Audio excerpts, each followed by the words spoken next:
G'day golfers! How to start the downswing. In golf, it's a really critical aspect of the swing because so much can go wrong in that transition. And what a lot of club golfers do is that they rush it and they can't get the sequence right, and that costs them a lot of power. So what should start the downswing? Should it be the arms coming down? Should it be the knee across, turning the hips? Well, actually it's none of these. We're going to reveal to you what the top ball strikers do to initiate that downswing sequence. And the great news is that you can improve yours as well. I'm Glen Haynes. Welcome to Aussie Golf Pros, where we help you be the best golfer you can be.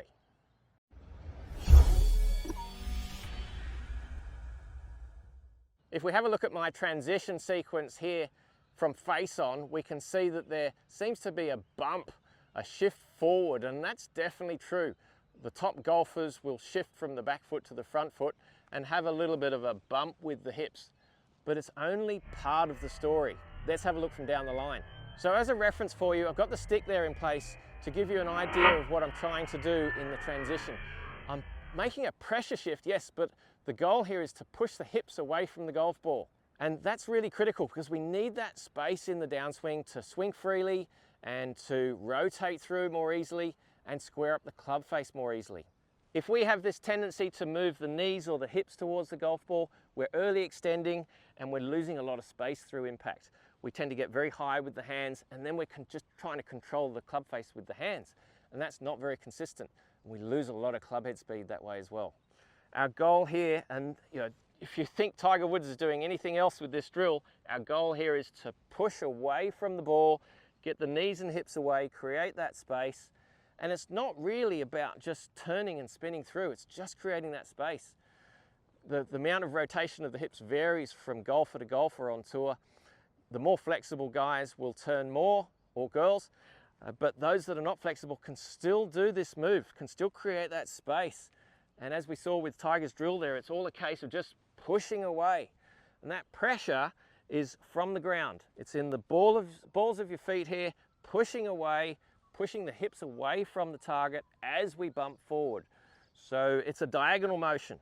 So if I get the stick out the way and pop that between my feet here, we get to the top of the backswing and try to push your hips away in a diagonal motion along the line of that stick, there like that. It's not easy to do, it takes some practice, and the tour pros definitely do it a lot better than I do, especially the quality ball strikers like Brooks Koepka, Scottie Scheffler, and Rory McIlroy. They're fantastic at creating that space, creating that pressure away from the ground, so they're generating speed as well, ground force energy, pushing away from the ground as they create that space. And here's the other thing that I really want you to look at. Look at these stills of these guys at impact. Their right leg is almost straight. If we get that knee popping as you try to turn, and a lot of club golfers do that, then we're really going to lose that space through impact. Get those high hands and fall forward. If you're falling forward that way in the downswing, then you know that you're early extending, you're losing that balance going that way, and you're losing that space through impact. So you've got a couple of drills there using a tour stick. Number one, having the stick in a diagonal, pushing it on that line there, and the other one, sticking that stick in place there. Now you have to be careful, you want to get it into a position where you can't touch it with your hands. Start with your trail knee up against the stick and get to the top of the backswing and then away from the stick. That's your motion, that's your push away from the ball.